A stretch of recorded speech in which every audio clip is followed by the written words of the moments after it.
Welcome back to university world. नाजरीन, मैं इस वक्त मौजूद हूँ मौलाना आज़ाद नेशनल उर्दू यूनिवर्सिटी हैदराबाद में, और मैं इस वक्त यूनिवर्सिटी के डिपार्टमेंट ऑफ लॉ के अंदर मौजूद हूँ। हमारे साथ बात करने के लिए मौजूद हैं डिपार्टमेंट के coordinator assistant professor doctor Sudhanshu साहब। मैं इनसे जानने की कोशिश करूँगा कि शोबे की शुरुआत कब हुई, यहाँ कितने सीट्स हैं, क्या क्या कोर्सेज़ हैं और क्या अपॉर्चुनिटीज़ हैं। सबसे पहले मैं सुधांशु सर का वेलकम करता हूँ अपने चैनल पर कि आपने अपना वक्त दिया। सर, मैं सबसे पहले जानने की कोशिश करूँगा, ये डिपार्टमेंट इसी साल इस्टेब्लिश हुआ, तो इसमें कितनी सीट्स हैं, कितने स्टूडेंट ने यहाँ एडमिशन लिया है, क्या सीटें खाली रह गई है, इस बारे में ज़रा आप बताएंगे। जी, हमने मानो लॉ स्कूल स्टार्ट करा है बार काउंसिल ऑफ इंडिया के अप्रूवल लेटर के बाद। पिछले साल से हमारा प्रोसेस चल रहा था, जब हमने पिछले साल फैज़ान मुस्तफ़ा साहब ने यहाँ पे एमए लीगल स्टडीज़ का शुरुआत करी थी, जिसमें उन्होंने सोचा था और यहाँ के वाइस चांसलर साहब ने भी ये उनका विज़न था कि यहाँ पे एक लॉ स्कूल स्टार्ट हो, क्योंकि यहाँ पे उर्दू के बैकग्राउंड के स्टूडेंट्स को प्रेफरेंस दी जाती है और बहुत तबके के ऐसे लोग हैं जो उर्दू बैकग्राउंड 10th 12th या ग्रेजुएशन में पढ़ते हैं और जिनको इंग्लिश और बाईलिंगुअल में हमने यहाँ पे स्टार्ट करते हुए मानू लॉ स्कूल में बच्चों को एडमिशन दिए हैं। हमने जो लॉ स्कूल में कोर्सेज स्टार्ट करे हैं, हमने BA LLB ऑनर्स स्टार्ट करा है, LLB 3 ईयर्स स्टार्ट करा है, LLM स्टार्ट करा है, MA लीगल स्टडीज़ हमारा 2 साल का प्रोग्राम है जो कि पहले से चलता आ रहा है 2 साल से पहले, और उसके बाद हमने PhD इन लॉ भी स्टार्ट करा है, जिसमें अगर हम सीट्स की बात करें तो हमें बार काउंसिल ऑफ इंडिया ने 60 seats BA LLB honours 5 year में दी है, 60 सीट्स हमें 3 ईयर LLB में दी है, LLM में 30 सीट्स और PhD में अकॉर्डिंग टू द सुपरवाइज़र जितने भी हमारे असिस्टेंट प्रोफेसर या प्रोफेसर्स हैं उनके अकॉर्डिंग UGC की जो गाइडलाइंस होती है कि प्रोफेसर कितने स्टूडेंट्स को PhD करा सकते हैं और असिस्टेंट प्रोफेसर कितने कैंडिडेट्स को करा सकते हैं, उसका अकॉर्डिंग फॉलो होता है UGC में। सर, आपने बताया कि उर्दू बैकग्राउंड के स्टूडेंट्स हैं, उर्दू कम्युनिटी के स्टूडेंट्स हैं, उनको जो है तरजीह आती है या उनका एडमिशन होता है, तो मैं जानना चाहूँगा कि मुकम्मल प्रोसेस आपका एडमिशन का क्या है और उर्दू कितना ज़रूरी है उस एडमिशन प्रोसेस में। देखिए, उर्दू को प्रमोट करने के लिए हमारा जो मौलाना आज़ाद का एक्ट है सेक्शन 4 खुद ही कहता है कि हमें उर्दू लैंग्वेज प्रमोट करनी है, और अभी UGC भी कह रहा है और गवर्नमेंट ऑफ इंडिया भी कह रही है कि हमारी जो लोकल लैंग्वेजेस हैं या उर्दू हो गई, हिंदी हो गई, संस्कृत हो गई और भी तेलुगु हो गई, जितनी भी सारी मदर टंग्स वगैरह या लैंग्वेजेस हैं उन सब में प्रमोट करना चाहिए। जैसे अगर हम हैदराबाद में ही देखें तो और नालसाड़ ने ही तेलुगु में अभी कोई प्रोग्राम स्टार्ट करा है जिसमें तेलुगु में सर्टिफिकेशन कोर्सेज स्टार्ट हुए हैं। तो उर्दू तो हमारे यूनिवर्सिटी का बेसिस है, जिस वजह से ये यूनिवर्सिटी इस्टेब्लिश हुई है। इसमें हमने 10th में अगर बच्चे ने उर्दू पढ़ी हो या 12th में उर्दू पढ़ी हो या ग्रेजुएशन में पढ़ी हो, वो मीडियम उसका उर्दू हो ताकि उसे समझ में आ सके कि हम जो यहाँ पे मानो लॉ स्कूल में स्टार्ट करा है हमने, इसमें कि जैसे उर्दू में पढ़ाई और इंग्लिश में पढ़ाई, बाईलिंगुअल पढ़ाई होती है हमारे यहाँ पे, ताकि बच्चे को अंडरस्टैंडिंग हो पाए और अच्छे से वो समझ पाए, ताकि वो आगे दुनिया में जाके, आगे बाहर वर्ल्ड में जाके और हमारा नाम रोशन करे, यूनिवर्सिटी का नाम रोशन करे, और उसमें जो अंडरस्टैंडिंग की जो प्रॉब्लम रह जाती थी वो हम दूर करें इस लॉ स्कूल में, ताकि जो बच्चे उर्दू बैकग्राउंड के आ रहे थे वो कभी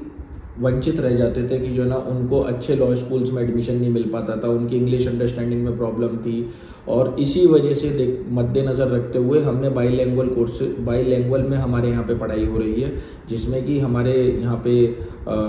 अलग अलग फैकल्टीज़ हैं जो कि उर्दू बैकग्राउंड के भी हैं और बच्चे भी उर्दू बैकग्राउंड के हैं, और जो हमारा एंट्रेंस टेस्ट भी हुआ था वो भी उर्दू में हुआ था।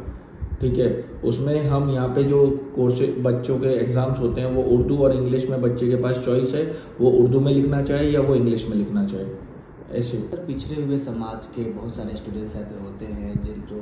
अपने पिछले कोर्सेज के अंदर उर्दू नहीं लिए हुए होते हैं, या जिस तरीके से आपकी यूनिवर्सिटी का मकसद वीमेंस एम्पावरमेंट भी है, बहुत सारी ऐसी ख़वातीन हैं उस उर्दू कम्युनिटी से भी आती हैं जो कोर्सेज के अंदर उर्दू नहीं ले पाते हैं, उर्दू जानते भी होते हैं या नहीं भी जानते होते, लेकिन उर्दू नहीं ले पाते हैं। इनका एडमिशन दूसरे यूनिवर्सिटियों के अंदर होना मुश्किल होता है बहुत सारों का, जो दीगर बड़ी यूनिवर्सिटियाँ, पुरानी यूनिवर्सिटियाँ हैं। तो आपने उनके लिए क्या अपॉर्चुनिटी रखा है, वो किस तरीके से यहाँ पर एडमिशन ले सकते हैं अगर उनका उर्दू प्रीवियस कोर्स में ना रहा हो? देखिए, इस बार हमने अपॉर्चुनिटीज़ रखी हैं और आगे भी रखने की कोशिश करेंगे कि हम नॉन उर्दू बैकग्राउंड बच्चों को भी प्रेफरेंस दे रहे हैं ताकि वो यहाँ पे आके पढ़ाई कर पाएँ और उसके साथ साथ यहाँ पे एक सर्टिफिकेशन कोर्स करके उर्दू लैंग्वेज भी सीख पाएँ, ताकि हम लॉ की पढ़ाई भी प्रमोट कर रहे हैं और उर्दू को भी प्रमोट कर रहे हैं ताकि वो नॉन उर्दू बैकग्राउंड का बच्चा यहाँ पे आके उर्दू भी सीख पाए और उर्दू को इन फ्यूचर भी प्रमोट कर पाए। और इसके साथ साथ जैसे कि हमने अभी क्लास टेस्ट रखे हैं, जो भी मॉडल हम चूज़ कराए हैं हमने यहाँ पे बच्चों के लिए, ताकि वीकली हर मंथ उनका एक कोई टेस्ट होगा, उनकी परफॉर्मेंस चेक होगी, अकॉर्डिंगली हर बच्चा पढ़ाई से टच में रहेगा। हमारे पास कंप्यूटर सेंटर है, हमारे पास लाइब्रेरी है, रीडिंग रूम है, क्लासरूम्स हैं, हाईटेक सारी फैसिलिटीज़ के साथ हमारा मानू लॉ स्कूल बिल्कुल नेशनल लॉ यूनिवर्सिटीज़ और अदर प्राइवेट प्लेयर्स के सामने खड़ा है ताकि हम उससे अच्छा बेहतर कर पाएँ और हमारे बच्चे आगे जाके हमारा नाम रोशन करें और मानू लॉ स्कूल में इन फ्यूचर और ज़्यादा से ज़्यादा एप्लीकेंट्स आएँ और अप्लाई करें। और अगर ज़्यादा से ज़्यादा एप्लीकेशंस हमारे पास आएंगी तो हम इंशाल्लाह आगे जाके भी अपनी सीट्स इंक्रीज़ कर पाएंगे ताकि हम ज़्यादा से ज़्यादा बच्चों को अपॉर्चुनिटीज़ दे पाएँ। सर, उन स्टूडेंट्स के लिए जिनका उर्दू बैकग्राउंड नहीं है, उनका एडमिशन हो जाने के बाद वो 2 महीने का सर्टिफिकेट कोर्स लाजमी होगा? हाँ जी, वो लिंग्विस्टिक डिपार्टमेंट में जाके वहाँ पे उनका एक सर्टिफिकेशन कोर्स होगा जो कि यहाँ पे डिस्टेंस से भी होता है, लेवल 1,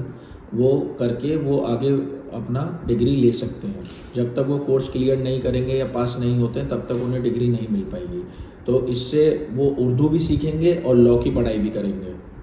सर, आपका जो एडमिशन एग्ज़ाम होता है, एंट्रेंस एग्ज़ाम, वो CUET के तहत हो रहा है या फिर आप खुद ले रहे हैं? हमने अभी अपना एंट्रेंस कंडक्ट करा था इस साल, ताकि अभी हमारा CUET में नहीं आया क्योंकि उसमें एक ये है कि उर्दू की जो यूनिवर्सिटी है उसमें CUET में साइमल्टेनियसली बहुत सारी यूनिवर्सिटीज़ हैं जिसमें कि उर्दू मीडियम नहीं है और उसमें बच्चे को प्रेफरेंस भरने में थोड़ी सी प्रॉब्लम होती। अभी UGC से हम बात करेंगे ताकि जो उर्दू बैकग्राउंड के बच्चे हैं उनको स्पेशल प्रेफरेंस मिलते हुए वो चूज़ कर पाएँ at the time of admission, at the time of entrance, कि वो उर्दू का भी पेपर उर्दू यूनिवर्सिटी यहाँ पे मौलाना आज़ाद में भी अप्लाई कर पाएँ और यूनिवर्सिटी को देखते हुए। नया कोर्स अभी आपका है, क्या स्टूडेंट्स अपने आगे जितनी सीटें आपके पास अवेलेबल थी, क्या तादाद होंगी? हमारे पास हमें उम्मीद नहीं थी, उम्मीद से ज़्यादा यहाँ पे बच्चों ने अप्लाई करा। 500 से ऊपर एप्लीकेशंस हमारे पास आई थी लॉ में, जिसको कि हमने रेक्टिफाइड करके बच्चों को रैंक वाइज देखते हुए, उनके मार्क्स अकॉर्डिंग देखते हुए उनकी सीट्स अलॉट करी हैं, जिसमें कि हमारे पास 55 BA LLB ऑनर्स की सीट्स बढ़ चुकी हैं और हमारे पास LLB 3 इयर्स की भी 50 सीट्स बढ़ चुकी हैं। LLM में हमारी 16 सीट्स बढ़ चुकी हैं और PhD में भी हमारे 2 सीट्स भरी हैं, क्योंकि और सारे बच्चों जो हमने रेक्टिफाइड्स करे थे उसमें PhD में 46 प्लस हमारे पास एप्लीकेशंस आई थी। हमने प्रोसेस स्ट्रिक्ट करते करते बहुत ही अच्छे बच्चे लिए हैं जो कि PhD और अदर कोर्सेज में अच्छा बेहतर परफॉर्म करेंगे और हमारी यूनिवर्सिटी का नाम रोशन करेंगे। सर, उर्दू में लॉ के कंटेंट बहुत कम मौजूद है, शायद किताबें नहीं है, क्लियर कंटेंट नहीं, इसको आप किस तरह फेस करेंगे? क्या आप कंटेंट प्रोवाइड स्टूडेंट्स के लिए तैयार कर रहे हैं? कंटेंट अभी हम तैयार कर रहे हैं। UGC ने भी एक निकाला था कि जिसमें कि जो हमारे लॉज हैं या कोई भी लोकल लैंग्वेज में हम ट्रांसलेट कर पाएँ, और उसके भी यूनिवर्सिटी को प्रमोट करा जा रहा है कि यूनिवर्सिटी अपना एक जैसे लिंग्विस्टिक डिपार्टमेंट्स है, लैंग्वेजेस डिपार्टमेंट्स के साथ मिलके या बच्चों के साथ मिलके उनको बुक्स को मतलब लैंग्वेज अगर इंग्लिश है तो उसको उर्दू में पढ़ाया जाए या उर्दू में उसे कन्वर्ट करा जाए, उसको चेंज करा जाए ताकि अच्छी अंडरस्टैंडिंग हो पाए बच्चों को। मैं जॉब अपॉर्चुनिटी के बारे में बात करना चाहूँगा कि यहाँ से लॉ करने के बाद कोर्ट में प्रैक्टिस और उसके अलावा दीगर कहाँ जो है अपॉर्चुनिटीज स्टूडेंट्स के लिए हो सकते हैं, प्राइवेट मैदान के अंदर भी या गवर्नमेंट मैदान के अंदर भी कहाँ हो सकता है? देखिए, लॉ करने के बाद तो बच्चे के पास बहुत सारे स्कोप्स हैं कि वो किसी भी गवर्नमेंट नौकरी के लिए अप्लाई कर सकता है, चाहे वो UPSC में IAS हो, चाहे स्टेट सर्विसेज हो या बैंक PO हो, किसी भी सर्विसेज में लीगल बैकग्राउंड में वो अप्लाई कर सकता है। उसके पास एक लॉ ही ऐसा फील्ड है जिसमें बहुत सारी अपॉर्चुनिटीज़ एक बच्चे के पास ओपन हो जाती है, क्योंकि उसको लॉ का बैकग्राउंड होता है और उसे अच्छी अंडरस्टैंडिंग होती है। जैसे कि अगर हम देखें जुडिशरी में भी वो अप्लाई कर सकते हैं और वो यूपीएससी की तैयारी कर सकते हैं, लॉ एडवाइज़र बन सकते हैं किसी भी पीएसयू गवर्नमेंट ऑर्गेनाइजेशंस में, लीगल मैनेजर बन सकते हैं बैंक में या प्राइवेट बैंक्स में, और जितनी भी मल्टीनेशनल कंपनीज़ हैं, जितनी भी प्राइवेट प्लेयर्स हैं, जितने भी बाहर मार्केट में, Hyderabad is a hub for the private players, तो वहाँ पे जाके भी वो अपना मतलब और अच्छे स्किल्स इंप्रूव कर सकते हैं, क्योंकि उनको लॉ बैकग्राउंड के स्टूडेंट्स चाहिए होते हैं जो कि उनके day to day contract drafting और वेटिंग ऑफ द कॉन्ट्रैक्ट्स और बहुत सारी चीज़ें जो तमाम लॉ से रिलेटेड हैं वो उसमें हेल्प कर पाए कंपनी की। सर, आपने एमए लीगल स्टडीज़ के बारे में बताया, ज़रा उस कोर्स के बारे में बताएंगे कि वो क्या है और उसमें क्या अपॉर्चुनिटीज़ है? क्या एमए लीगल स्टडीज़ करने वाले स्टूडेंट्स जा कर के प्रैक्टिस कर सकते हैं या नहीं कर सकते हैं? अगर प्रैक्टिस नहीं कर सकते तो उनके लिए और क्या अपॉर्चुनिटीज़ हैं? एमए लीगल स्टडीज़ जो हमने स्टार्ट करा था वो हमारा ये विजन था कि बच्चों को नॉलेज हो पाए लॉ की, क्योंकि अगर हम देखें कि अभी एनसीईआरटी और सीबीएसई और हर स्कूल्स लेवल पे भी कॉन्स्टिट्यूशन और लॉ की पढ़ाई मैंडेटरी करी जा रही है, जिसमें कि टीचर्स को भी लॉ की नॉलेज होनी चाहिए। अगर एमए लीगल स्टडीज़ करके बच्चा अगर पढ़ के जाता है यहाँ से मौलाना आज़ाद नेशनल उर्दू यूनिवर्सिटी से, तो उसके पास बहुत सारी अपॉर्चुनिटीज़ खुल जाएंगी आने वाले टाइम पे। वो प्राइमरी उसमें भी लेवल पे टीचिंग कर सकता है, सेकेंडरी लेवल पे भी टीचिंग कर सकता है, क्योंकि गवर्नमेंट ऑफ इंडिया और कॉन्स्टिट्यूशन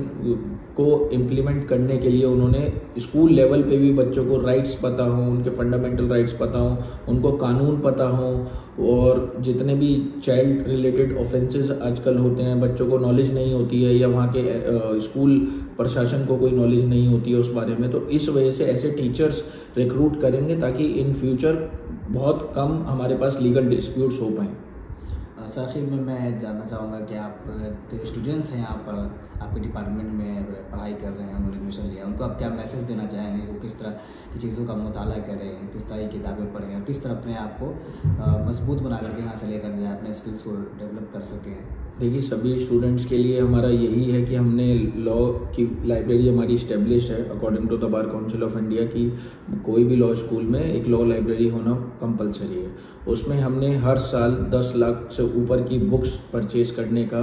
सोचा है, और उसमें अच्छी से अच्छी बुक्स हम लाने की कोशिश करेंगे यहाँ पे, ताकि बच्चों को बहुत सारी नॉलेज मिल पाए और वो वंचित ना रह पाएँ, और लीगल प्लेटफॉर्म से भी, क्योंकि बहुत सारे लीगल प्लेटफॉर्म हैं जिसका भी हमने सब्सक्रिप्शन भी लिया है, जैसे कि SCC ऑनलाइन हो गया, हैन ऑनलाइन हो गया, वो बच्चे ज्वाइन कर सकते हैं और पढ़ सकते हैं, उसको कहीं पे भी जाके क्लासरूम में भी स्टडी कर सकते हैं। सारे केस लॉज उसमें सुप्रीम कोर्ट के अवेलेबल है, हाई कोर्ट के अवेलेबल है, मूट प्रोपोजिशंस अवेलेबल है। मूट कोर्ट का एक हमने इस्टेब्लिश करा है ताकि बच्चे फिजिकल कोर्ट में जाने से पहले एक टेम्प्रेरी कोर्ट में देख सकें कि प्रैक्टिस कैसे होती है और कैसे वकालत की डिसिप्लिन होते हैं, कैसे अपने आप को प्रस्तुत करना है, जज के सामने कैसे पेश होना है। बहुत शुक्रिया डॉक्टर सुधांशु साहब कि आपने अपना वक्त दिया। इंशाल्लाह दीगर डिपार्टमेंट्स को लेकर भी हम इस तरह के इंटरव्यूज़ करेंगे और आपके सामने पेश करेंगे। आप बने रहें यूनिवर्सिटी वर्ल्ड के साथ। शुक्रिया।